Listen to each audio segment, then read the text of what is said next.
డబ్బు, అనారోగ్యం, ఉద్యోగం, వ్యాపారం, అప్పులతో బాధపడుతున్నారా? మీకోసమే లాంచ్ యువర్ ఫ్యూచర్ ప్రోగ్రామ్. నమస్తే రమ్మగారు. నమస్తే జయ. రమ్మగారు, విక్రమ బేతాళ కథలు ఒకటి చెప్పుకుందామండి. చెప్తాం. పట్టుబదలని విక్రమార్కుడు మళ్ళీ వెనక లోపలికి నడిచాడు. శరీరాన్ని భుజం మీద వేసుకున్నాడు. దాంతో పాటు ఉన్న బేతాళుడు కూడా ఆయనతో పాటు నడుచుకుంటూ వెళ్ళాడు. కొంత దూరం వెళ్ళాక బేతాళుడు అది చెప్పాడు, నీకు ఎంత ఓపిక, ఇంత బాగా నడుస్తున్నావు, నీకు మార్గాయాసం తెలియకుండా ఒక మంచి కథ చెప్తాను అన్నాడు. ఏం చెప్పాడట? భరుకచ్చం అనే ఒక దేశంలో జిహ్వలుడని ఒక వైశ్య కుమారుడు ఉండేవాడు. చాలా గొప్ప వ్యాపారుల కుటుంబంలో పుట్టాడు అబ్బాయి. వాడికి 14-15 ఏళ్ళ నుంచి బిజినెస్ గోలే. ఎంత బిజినెస్ చేసేవాడు, ఎన్ని రకాలో. క్రమంగా వాడి బిజినెస్ ఇంట్రెస్ట్ ఎలా అయిందంటే అది తప్పిస్తే ఇంకేది లేదు. ఆ చుట్టుపక్కల వాడి వయసు పిల్లలంతా మగపిల్లలు ఆడపిల్లల వెనకాల తిరుగుతుంటే వీడు బిజినెస్ వెనకాల పరిగెత్తేవాడు. మనం అలాంటి వాళ్ళని చూస్తాం. అవునవును కదా. అప్పుడిప్పుడో పెళ్లి చేసుకుంటారు వాళ్ళు.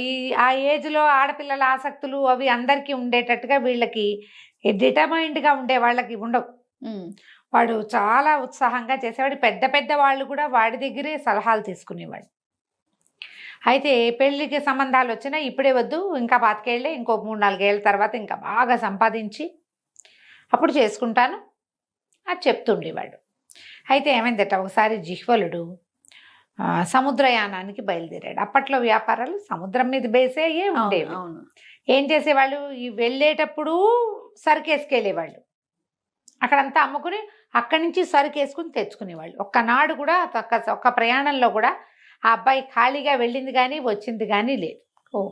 సరే, మొత్తానికి పడవ వెళ్ళారు. షిప్లో నౌకలో వెళ్ళేసరికి కొంత దూరం వెళ్ళేసరికి చాలా పెద్ద తుఫాన్ వచ్చి ఏదో ఒక పక్కకి లాక్కెళ్ళిపోయింది.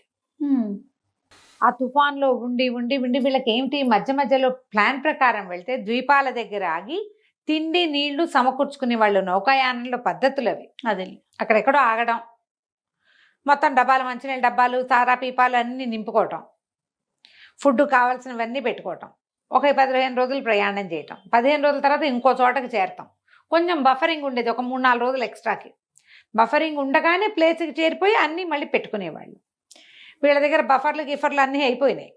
అన్నీ అయిపోయి చివరికి ఏం చేయాలో తెలియని స్థితికి వచ్చాక వాళ్ళకి ఒక ద్వీపం కనపడింది. సరే, సరంగులు నావికులు ఏమన్నారు, ఇది కూడా ఏదో ద్వీపం ఉండి పచ్చగానో ఏదోగానో ఉంటుంది, ఏదైనా తిండి ఆహారం దొరుకుతుందేమో ప్రయత్నం చేయండి. తుఫాన్ తగ్గిపోయింది, కొద్దిగా దొరికినా మనకి ఇక్కడ మనం ఇంకో ప్రాంతానికి వెళ్ళేందుకు మనకు సరిపోతుంది అని చెప్పి నావికులు అందులోనే ఉండిపోయి ఇతని పరివారం, జిహ్వలుడు పరివారం మాత్రం అక్కడ దిగారు. దిగితే అది ఒక భయంకరమైన ఆటవికులు తెగ ఉండేటువంటి ద్వీపం. వాళ్ళు ఎడా పెడా బాణాలు బరిసెలు ఇంకేమిటో విసిరి కొట్టి వీళ్ళని లోపలికి రానివ్వకుండా సంహరించేశారు. ఈ గుంపు, జిహ్వలుడి గుంపు అంతా కకావికలైపోయి ప్రాణాలు అరచేతిలో పెట్టుకుని పారిపోయి జిహ్వలుడు కూడా ఓ పక్కకి ఎక్కడికో వెళ్ళిపోయాడు. అంతకుముందు 3-4 అతని వెనకాల ఉన్నారు. అతన్నే వెన్నంటి ఉన్న వాళ్ళు కూడా ఒక దశలో ఎవరు లేరు. ఎవరిదారు వాడు ప్రాణాలు దక్కించుకోవడానికి వీడి వెనకాల వెళ్ళాలని ఎక్కడ పెట్టుకుంటారు? ఏది దొరికితే, ఏ సందు దొరికితే ఆ సందులో దూరిపోదాం అనుకుంటారు. జిహ్వలుడు ఒంటరి వాడైపోయాడు. చాలామంది చచ్చిపోయారు. 1-2 ప్రాణావశిష్టంగా నౌకని చేరుకున్నారు. వాళ్ళు కూడా ఒక పూట చూసి ఈ వచ్చిన వాళ్ళకి వైద్యం చేసుకుని ఇక్కడే ఉంటే అక్కడ ఉన్న వాళ్ళు ఇందులోకి వస్తే అంతేగా చూసి చూసి ఎవరైనా వస్తారేమని వెయిట్ చేసి కూడా, అంటే ఈ దెబ్బలు తగిలి వచ్చిన వాళ్ళు రాగా ఇంకో 2 రోజులు ఉన్నారు, ఒక పూటన్నర అట్లా. సేఫ్ కాదని నావికులు పడవని తరలించుకుని వెళ్ళిపోయారు. జిహ్వలుడు ఈ ద్వీపంలో ఉండిపోయాడు. ఇతను పరిగెత్తి పరిగెత్తి పరిగెత్తి పరిగెత్తి పైకి ఎక్కడో ఒక గుహలాగా ఉన్న చోట పడిపోయాడు. ఆకలి దప్పులతోటి పడున్నాడు. జిహ్వలుడు 25 ఏళ్ళ వాడు. మనం ముందే చెప్పుకున్నాగా, వీడు నిత్యము వ్యాపారము అవి అంటే ఏంటి, పొద్దున్నే లేవటం, టైం ప్రకారం దుకాణాలకు వెళ్ళటం అవన్నీ అలవాటు ఉన్నవాడు. దానికోసం ఎర్లీ మార్నింగ్ లేచి ఎక్సర్సైజ్ చేసి చక్కగా పిల్లాడు దృఢంగా దార్ఢ్యంగా ఉన్నాడు మనిషి. ఈ పడిపోయి ఉన్నవాడు 2 రోజుల తర్వాత వాడికి మెలకు వచ్చింది. ఎవరో ఒక పిల్ల అక్కడ కూర్చుంది, ఒక 17-16 ఏళ్ల పిల్ల, చక్కగా ఉంది. ఆదివాసీ పిల్ల. అదే అక్కడ ఉన్న ఒక ఆటవిక జాతి వాళ్ళు ఉన్నారు కదా, ఆటవిక జాతి పిల్ల, ఆదివాసీ అనకూడదు, అదే ఆటవిక పిల్లే. ఆ పిల్లకి మామూలుగా వాళ్ళు ఏంటంటే కంటికి నచ్చిన వాడిని ఎన్నుకుని కాపురం చేసే పద్ధతి ఉన్నవాళ్ళు. వీడు బాగున్నాడు, నేవళంగా నాగరికంగా ఉన్నాడు. ఆ పిల్ల మంచినీళ్ళు తెచ్చి ఇచ్చింది. అక్కడి నుంచి ఇతన్ని లేవదీసి, ఇతను ఒక మూలగా ఉన్న ఒక దాంట్లో దాక్కున్నాడు కదా, ఎవ్వరు ఆదివాసీలు ఈ ఆటవికులు ఎవరు రాని చోట్ల ఉన్నటువంటి ఒక కోనేరు దగ్గరికి తీసుకుపోయింది. వాడు అక్కడ మంచినీళ్ళు తాగి స్నానం చేసి ఆ పిల్ల తెచ్చిన పళ్ళు తిని అదేదో తేనె తెస్తే అది కాస్త పుచ్చుకొని భయంగానే చేసాడు. ఆ అమ్మాయి మళ్ళీ అతన్ని గుహలోకి తెచ్చి వదిలిపెట్టింది. రోజు వచ్చేది. ఆ నిష్కల్మషంగా ఉన్న ఆ పిల్లతో ప్రేమలో పడ్డాడు జిహ్వలుడు. ఇద్దరు రోజంతా కలిసి ఉండేవాళ్ళు, కలిసి కాపురం చేశారు. అది కోనేట్లో ఈతలు కొట్టేవాళ్ళు. ఎంత పంచప్రాణాలుగా ఉన్నాడో ఆ పిల్లంటే. ఒక పూట అది వెళ్తే మళ్ళీ రేపు కనపడదేమోనని దిగులు వచ్చేది. ప్రేమలో ఉన్నప్పుడు అలాగే ఉంటాయి కదా. 3 మాసాల తర్వాత బాగా ఓపిక వచ్చి ధైర్యం వచ్చాక ఏమన్నాడు, నువ్వు నాతో వచ్చేయకూడదా? ఎన్నాళ్ళు ఇక్కడ నేను ఈ రకంగా ఈ పాలు పళ్ళతోటి ఈ తేనెతోటే బతికుండగలుగుతాను? నా జీవితం వేరే, నువ్వు నాతో రా, నా ప్రాణాలు రక్షించవు, నువ్వు రాణిలాగా చూసుకుంటా నేను, వెళ్దావా అంటే సరే అమ్మాయి ఏమంది. వాళ్ళిద్దరికీ ఒకళ్ళ భాష ఒకళ్ళకి రాదు. ఒకళ్ళ భాష ఒకళ్ళకి మొదట్లో రాదు. క్రమంగా వీడి భాష వీడు మాట్లాడేవాడు, దాని భాష అది మాట్లాడేది. ఇద్దరికి ఒకళ్ళ భాష ఒకళ్ళకి అర్థం అవటం మొదలుపెట్టింది. అంతే కదా, వాళ్ళతో భాష మనతో భాష కొత్తల్లో తెలీదు. క్రమంగా కొన్ని మాటలు అర్థం అవుతాయి, సైగలతోటి కొన్ని తెలుస్తాయి. వచ్చేయమన్నాడు. ఆ అమ్మాయి రావడానికి ఒప్పుకొని ఏం చేసింది, ఒకనాటి రాత్రి ఈ ఆటవికల కన్నుగప్పి జాగ్రత్తగా సముద్రం దగ్గరికి తీసుకెళ్ళింది. సముద్రం దగ్గరికి వెళ్ళే దారి కూడా తెలియదు వాడికి. వాడు ఎక్కడో కొండకొమ్ములో ఉన్నాడు. ఆ పిల్లకి తెలుసు, అది లోకల్ పిల్ల కాబట్టి. మొత్తం అంతా నడిపించి ఎవ్వరికంటా పడకుండా సముద్రం దగ్గరికి చేరారు.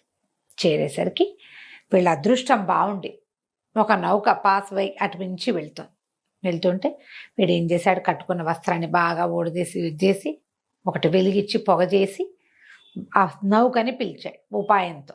నౌక వాళ్ళు వచ్చి చూసి ఎవరో మనిషి ఇక్కడ చిక్కడిపోయాడని ఆ మనిషిని వీడితో పాటు నవనవలాడుతున్న ఆ పిల్లని కూడా ఎక్కించుకున్నారు. పైకి ఎక్కాక అమ్మయ్య నాలాంటి మనుషుల్లోకి పడ్డాను అనుకున్నాడు జిహ్వలుడు అనుకొని వాళ్ళు ఇచ్చిన ఆహారం వేడిగా ఉన్నది. అప్పటిదాకా వాడేం తిన్నాడు, పళ్ళు పాలు దుంపలు తేనె, ఆరోగ్యంగా తయారయ్యాడు. కానీ వాడు చిన్నప్పటి నుంచి తింటున్న ఆహారం కాదు అది, అది ఊరికే సైడ్ డిష్, అదే మెయిన్ కోర్స్ కాదు కదా. వాళ్ళు ఉడకబెట్టినవేవో అవి ఇవి ఇచ్చి కూరలు చేసి అన్నం పెట్టేసరికి ఎంత ఆనందించాడు. సడన్గా వాడికి తట్టింది, ఏమిటి, నేను ఖాళీగా వెళ్తున్నాను, నేను నా నౌకా ప్రయాణంలో నా దగ్గర ఏ సరుకు లేదు. ఇప్పుడు ఇంత ప్రయాణం చేసి ఇంటికి వెళ్తాడు, ఖాళీ చేతులతోటి వెళ్తానా నేను, రూపాయి లేకుండా. అప్పుడు అతని దృష్టి తనతో ఉన్న ఈ నవనవలాడుతున్న ఆటవికల పిల్ల మీద పడింది. సరుకు లేకపోవడం ఏంది, ఇది ఉంది కదా అని చెప్పి ఆ అమ్మాయిని అమ్మకానికి పెట్టాడు. పెట్టేసాక ఆ పిల్ల పల్ల బోధి బొమ్మని అర్థమైపోయింది, తను నమ్మేపోతాడు. నన్ను నమ్మద్దు, నేను గర్భవతిని, 3 నెలలు నాకు, నన్ను నమ్మకు, నన్ను నీతో తీసుకెళ్ళు అంటే మరీ మంచిది అని గర్భవతిగా ఉన్న అమ్మాయికి డబల్ రేట్ వస్తుంది. కడుపులో ఉన్న శిశువుతో సహా జిహ్వలుడు ఆ అమ్మాయిని అమ్మేశాడు.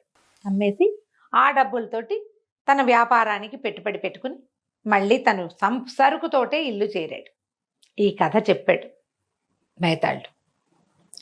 చెప్పి అడిగాడు, రాజా ఎందుకు అక్కడ ఉండగా రాణిని చేస్తానని తీసుకొచ్చిన అమ్మాయిని బానిసగా ఎందుకు అమ్మాడు జిహ్వలుడు?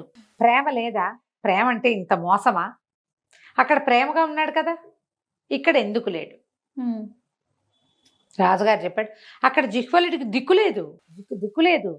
మనము ఎలా ఉంటుంది మన జీవితం, మనము అవ్వా బువ్వా రెండూ కావాలనుకోకూడదు. జిహ్వలుడికి ప్రేమే కావాలంటే అక్కడ ఉంటే గనక అక్కడే ఉంటే దానికోసం చావడానికి సిద్ధపడేవాడు వాడు. అతనికి తన సాంఘిక జీవనం కావాలి, తన వ్యాపారం కావాలి. దాంట్లో ఒక ఆటవికపు పిల్లకి అవకాశమే లేదు. ఇంకా సాంఘిక జీవనం కావాలంటే ప్రేమలు, జీవితాన్ని తనను కాపాడటము, తనతో ప్రేమగా ఉండటం 3 నెలలు తనని పోషించడం అసలు పాయింటే కాదు. స్వచ్ఛమైన ప్రేమ వ్యాపారమా? వ్యాపారం అంటే ఈ స్వచ్ఛాన్ని కూడా మనం కలిపేయాలి అందులో. ఇది అది కుదరదు. ప్రేమే, వ్యాపారం వ్యాపారమే. దీన్నే మనం ఏం చెప్పుకుంటాం, మన వాళ్ళు చెప్తారు కదా, పేకాటే తమ్ముడే. ఇవి రెండు కుదరవు. జిహ్వలుడికి స్వార్థం లేచిపోయింది. అతను సహజంగా అతను వ్యాపారస్తుడు. అక్కడ వ్యాపారస్తుడు కాదు, జీవితం కోసం పోరాడుతున్నవాడు, బతుకు కోసం పోరాడుతున్న ఒక జీవి. వాడికి దొరికిన ఆసరా ఆ పిల్ల. ఆ ఆసరాతోటే బతికేవాడు. వాడు అక్కడే ఉండుంటే హాయిగా ఉండేవాడు. అమ్మాయితో చక్క పిల్లల్ని కనేవాడు, దాన్ని ఎంతో ప్రేమగా చూసుకునేవాడు. ఆ పిల్లల ముందు ఇంకో స్త్రీ జోలికి కూడా వెళ్ళేవాడు కాదు. వాడు అంత త్రికరణ శుద్ధిగా చేస్తాడు. వాడు బిజినెస్ అంటూ వెనక్కి వచ్చాడు అంటే వాడు బిజినెసే త్రికరణ శుద్ధిగా చేస్తాడు. వాడు బిజినెస్ త్రికరణలో ఏముంది, పెట్టుబడి. అది అమ్మాయి. ప్రేమ మోసం కాదు, అది వేరు ఇది వేరు అని చెప్పాడు రాజు విక్రమార్కుడు. బేతాళుడు నవ్వాడు. కరెక్ట్, సరిగ్గా చెప్పావు. ఈ వ్యవహారంలో జిహ్వలుడు చేసింది వాడి రకానికి వాడికి ఓకే. ఎవరైనా ఇదే చేస్తారు. మనం పల్లెటూరి పిల్లల్ని ప్రేమించి తెచ్చుకుని సిటీలలో వాళ్ళతో ఇమడలేకుండా పోయిన కథలు ఎన్ని సినిమాల్లో చూసామో మనం. అవును, అలాంటి కథలకు మూలం ఇదే. 1958లో రాయబడిన కథ చేయ. 58లో చూడు ఎంత బాగా చెప్పారు. ఎప్పుడైతే రాజుగారి మౌనభంగం అయిందో బేతాళుడు వెళ్ళిపోయాడు. శవంతో సహా వెళ్ళిపోయాడు. మళ్ళీ రాజుగారు లోపలికి నడవటం మొదలుపెట్టాడు. కథ కంచికి మనం ఇంటికి. రైట్ రవి గారు, నమస్తే. నమస్తే చే.